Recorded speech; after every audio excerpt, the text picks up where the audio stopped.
Olá, meu nome é Bianca Munhato, sou responsável aí pela Interarte Design de Interiores, uma empresa que está no mercado esse ano, 2018, fazendo 30 anos. E nós estamos aqui reativando o nosso canal do YouTube, trazendo algumas novidades para vocês que interessam por esse universo do design de interiores. Hoje eu trouxe aqui um tema bastante polêmico e muito pertinente, tanto para os designers de interiores que trabalham, quanto também para os nossos clientes, né? Que eles deparam com determinadas situações e eu acho que o esclarecimento é sempre muito bom. Eu estou aqui hoje na Artefacto Beach Country, quero agradecer aqui a concessão do espaço, um espaço super agradável, e na companhia de Ronaldo de Sá, autor, né, da nossa norma da ABNT, que fala norma de reforma, que afeta tanto a vida de muita gente que quer fazer uma pintura, quer fazer um retrofit, quer reformar, quer projetar. E às vezes tem aquelas dificuldades por uma questão, às vezes, até de entendimento de como é que funciona os trâmites dessa norma. Então, achei por bem trazer aqui o pai do texto base, né, que foi o que redigiu toda essa história, e explicar para nós o que o design de interiores de fato pode fazer e o que o cliente tem que ficar tranquilo sabendo que nós podemos fazer. Então, obrigada por você ter vindo, Ronaldo. É um prazer estar te recebendo aqui no nosso primeiro programa, efetivamente, dessa temporada. E eu gostaria que você se apresentasse. Olá, pessoal. Eu sou o Ronaldo Sá, eu sou da RSO Assessoria. Trabalho no ramo da construção civil já faz um bom tempo. Tenho no meu currículo mais de 119 normas. Agradeço a Bianca pelo convite.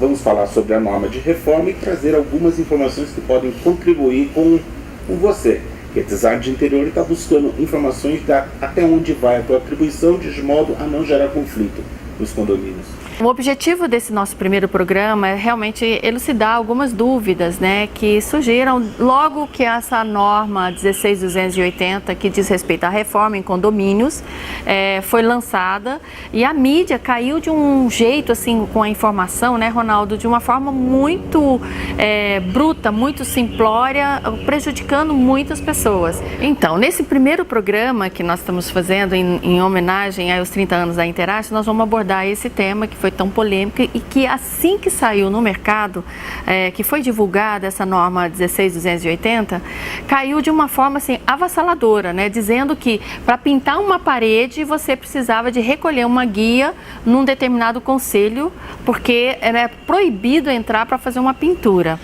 Então isso pegou todo mundo de uma forma assim muito desprevenida, tipo assim, poxa vida, eu não posso fazer uma pintura, eu não posso colocar uma marcenaria, eu não posso trocar um piso.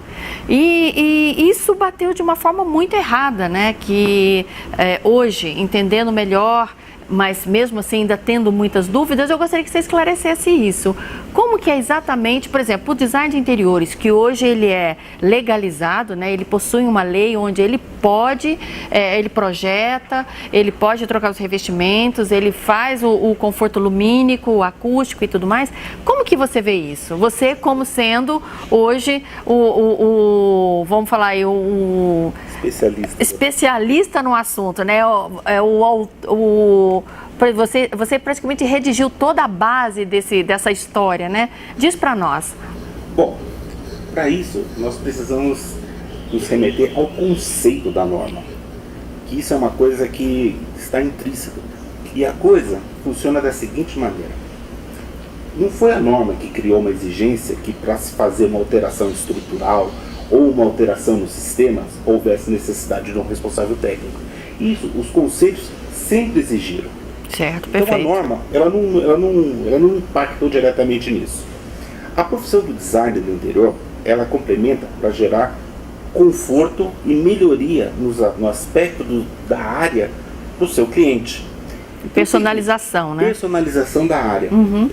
Na verdade, o mercado, por falta de informação, e nós temos trabalhado já faz uns 2, 3 anos, justamente em diversos canais, para tentar trazer a informação mais precisa, pela informação ter sido colocada de uma forma equivocada, se criou uma indústria de laudos, se criou uma indústria de ART, que, na verdade, a norma não fala sobre isso.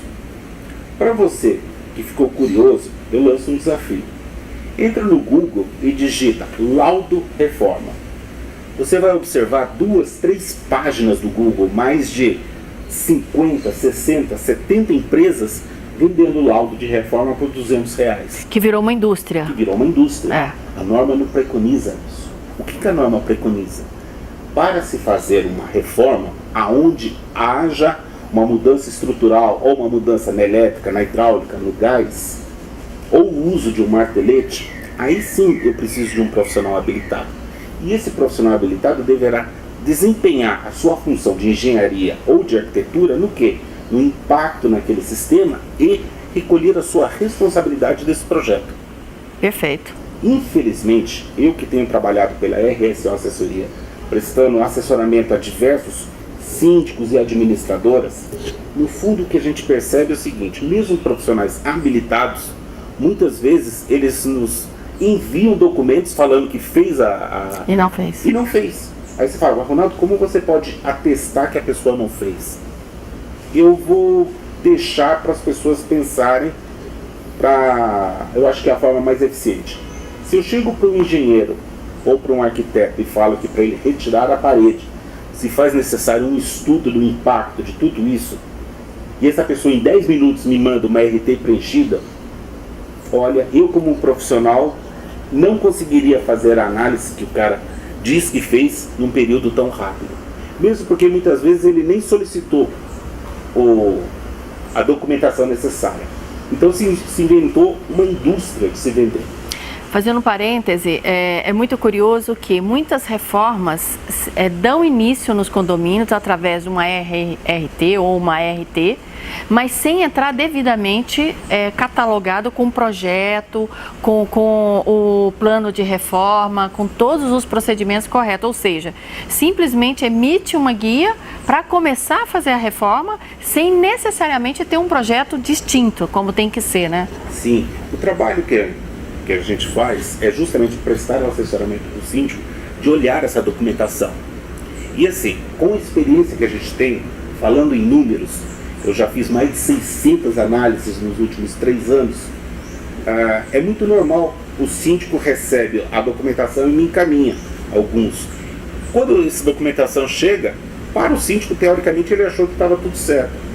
Eu dou uma olhada na documentação, a RT está preenchida errada, não tem projeto. Não tem projeto, não tem responsabilidade de projeto, não tem responsabilidade de execução, ou vice-versa. Só de execução, sem ter nada de projeto. Sem ter nada de projeto. Você fala, mas você vai fazer a reforma baseada em quê? Baseado naquilo que eu quebrar, eu vou arrumar. Não. Isso não é reforma, não pode ser assim. Então, isso foi muito curioso, porque para muitos essa norma ela veio como sendo um problema, e na verdade não é. Eu tenho um exemplo muito prático. Eu moro num condomínio, um condomínio que é todo estruturado, tem as paredes são drywall, então é muito fácil de você tirar, porque compete a gente a tirar uma parede de drywall, não é problema. O que eu não posso é tirar uma parede estrutural. Para isso eu tenho que ter um engenheiro do meu lado. Mas assim, tinha uma moradora que resolveu colocar um ar-condicionado no apartamento dela. E ela contratou uma empresa que emitiu uma documentação para entrar e instalar o ar-condicionado, porém, vibrava, na hora do almoço, vibrou o prédio inteiro, porque ela estava perfurando uma viga para passar um duto. Você é dono de uma unidade, mas existe todo um complexo ali que são várias pessoas responsáveis por aquele patrimônio. E zelar pelo patrimônio, né, Ronaldo, faz parte da questão do investimento. A gente estava falando aqui nos bastidores que você compra um apartamento de 1 milhão, se a manutenção, que é responsabilidade de um síndico, não for à altura, o prejuízo é certo, né? Sim, sim. Vamos fazer um alinhamento, que nem sobre esse exemplo que você deu de uma reforma que gerou um barulho. Com certeza, o síndico, por não ter um assessoramento técnico, ele recebeu uma RT e falou, está tudo certo. Não, não está. Ele deveria ter feito uma análise da elétrica, do impacto na elétrica, do impacto na estrutura, visto aonde que o dreno iria ligar e uma série de coisas. Sobre essa conversa que a gente teve agora há pouco, a gente estava conversando aqui nos bastidores e foi muito interessante. Vem falar um pouco da manutenção do edifício, que é o complemento de todo esse trabalho que nós estamos desenvolvendo nos últimos anos. Você que é investidor ou que é dono de um apartamento, Se o condomínio não executa as manutenções, ele perde facilmente de 15 a 20% do valor em questão de 1 ano ou 2. Ou seja, fazendo uma analogia como o síndico sendo um gerente de banco, é a mesma coisa de você dar milhões de reais para ele administrar, passa 1 ano e meio, ele perde uma parte, uma fração desse dinheiro muito grande. Certo. E tem um investidor que comprou 10 apartamentos e está perdendo dinheiro. Então é isso que precisa ser mais monitorado. Então, e aí diante disso, assim, para os nossos colegas que são designers de interiores, hoje faz parte do nosso corpo da lei projetar, trocar revestimentos. Eu queria saber como é que você enxerga isso, a questão da iluminação, que hoje nós temos o recurso do LED, né, que não tem uma sobrecarga exagerada sobre as dimensões elétricas, mas o que no seu entendimento um design de interiores poderia fazer? Olha, ou o que especificamente não poderia fazer? Bom, o design do interior, ele, como a Bianca colocou bem, ele vai gerar conforto, bem-estar e personalização do ambiente. Então assim, eu contrato, por exemplo, vou contratar você, Bianca. Você pode definir a cor da parede, você pode definir o papel de parede, você pode definir todo o mobiliário, você pode definir toda a marcenaria, você pode definir o piso. Ela não vai poder usar um martelete para tirar o piso anterior, mas ela pode pedir para um pedreiro retirar o piso e colocar. A norma deixou isso bem claro. Se utilizar de instrumentos que fazem a remoção de uma cerâmica, de um porcelanato, mas sem ter um impacto com o martelete, no caso, sem problema. A norma deixou bem claro, não há necessidade de RT para isso. Sim. A RT estava atrelada ao martelete, e o que isso queria levar? O problema do martelete são a vibração que ele gera no edifício. Sim. Que pode gerar problema no gesso, por exemplo, da umidade ao lado. Perfeito. Gesso sem problema. Gesso, existe o problema do trabalho em altura. Eu não posso dar uma liberdade total e falar, qualquer pintura pode ser feito sem RT. Depende. Principalmente você que trabalha com casas de um padrão mais elevado, só tome um pouco cuidado naquelas casas de pé direito duplo. Mas casa não é condomínio, né? Eu sei que seja casa de condomínio que você está falando. Pode ser casa de condomínio ou até aqueles edifícios. Não, pé direito duplo, né? Pé direito duplo, porque neste caso existe o trabalho em altura. Aí o trabalho em altura é uma norma do Ministério do Trabalho que chama 35. Que aí, no caso, tem que estar tudo homologado com uma empresa certificada e tudo mais. Mas suponhamos, eu vou contratar, eu estou fazendo um apartamento de pé direito duplo. E eu quero fazer uma pintura, eu preciso renovar a pintura e eu vou contratar uma empresa especializada que tem CNPJ, que tem ART de serviço, mas não, porque vai ter que usar os EPIs de uma forma correta. EPI é equipamento de proteção individual, para quem não sabe, né? Então, mas isso dentro do próprio condomínio, eu tenho essa empresa que ela está homologada, que ela tem todas as certificações, mas não necessariamente eu estou impactando no condomínio. Não. Aí já é outra linha, né? E assim, não foi a norma de reforma que trouxe isso. A norma de segurança do trabalho, ela já tem mais de 10 anos. Então, isso aí já é uma coisa que é importante, que a maior parte dos nossos prestadores de serviços, muitas vezes não estão atentos a esse tipo de equipamento que todo mundo tem que usar. E não é uma norma ou isso, faz parte, inclusive, da estrutura do Ministério do Trabalho até, né? Então, você vê que o âmbito se tornou muito profissional. Aquele prestador de serviço que chega na tua casa para pintar de sandália, de chinelo, sandália aberta, que não tem um capacete, que não usa um óculos de proteção, esses estão todos eles realmente condenados a ficar fora do mercado, né? É necessário. Porém, voltando à questão da norma em si, o que a gente entende é que para você poder colocar um piso, você remover um piso que existia, suponhamos fazer a pintura, fazer um rebaixamento de teto, distribuir os pontos de elétrica desde que não sobrecarrega a carga, se for o caso, por exemplo, de utilizando LED e tudo mais. Agora, suponhamos que eu tenho uma tomada num lugar e o cliente final ele vai lá e coloca um filtro de linha, né? Coloca ali de uma tomada, ele faz uma derivação de 6, 7 pontos e pendura um monte de equipamento ali. Então, quer dizer que o consumidor final também tem que ter essa consciência da limitação da carga que ele tem dentro do apartamento. E aí o profissional design de interiores, para atender a personalização, o cliente fala assim, olha, eu não quero uma tomada só, eu preciso de 3 tomadas aqui. Como que ele deveria proceder nesse caso? Porque se ele não colocar, o cliente vai colocar um filtro de linha lá e vai... Qual que é a sua opinião a respeito? Bom, no caso onde eu tenho um ponto de elétrica, uma tomada, eu vou precisar fazer 2, 3, aí sim, eu vou ter que me valer de um profissional habilitado para poder fazer um estudo de carga das tomadas, ver se o quadro suporta para poder colocar. Perfeito. Para a gente dar um exemplo, vamos pegar o mercado e vamos pegar um apartamento de pé direito simples de 200 metros quadrados ou 100 metros quadrados. Com isso a gente consegue falar de 80% do mercado e resolver uma série de dúvidas. Certo. Se a gente pegar este mercado que não tem pé direito duplo, então assim, o design do interior, ele vai poder definir todos os acabamentos, todos os revestimentos, toda a personalização do edifício. Vai precisar de uma RT? Nenhuma. 0 RT. Precisa criar o plano de reforma? Precisa. Sim. O plano de reforma não está atrelado à RT. O plano de reforma está atrelado à informação para o síndico sobre os funcionários que vão entrar, sobre o tratamento do descarte do lixo, sobre os funcionários que vão estar lá dentro. Perfeito. Agora, se houver alteração no sistema, aí sim você, como design de interior, vai se valer de um profissional, de um engenheiro eletricista para colocar. Vamos dar um exemplo do ar-condicionado, que é um grande vilão que as pessoas fazem. O ar-condicionado, muita gente pensa que é só colocar ele na parede e ligar na tomada. E muitos apartamentos não têm, inclusive, dimensão de carga, dimensão, né? para nada disso. Então é o seguinte, quando eu coloco um ar-condicionado que o edifício não foi previsto para isso, toda a tubulação não tem previsão por onde vai passar, a elétrica não está prevista, tudo isso tem que ser analisado.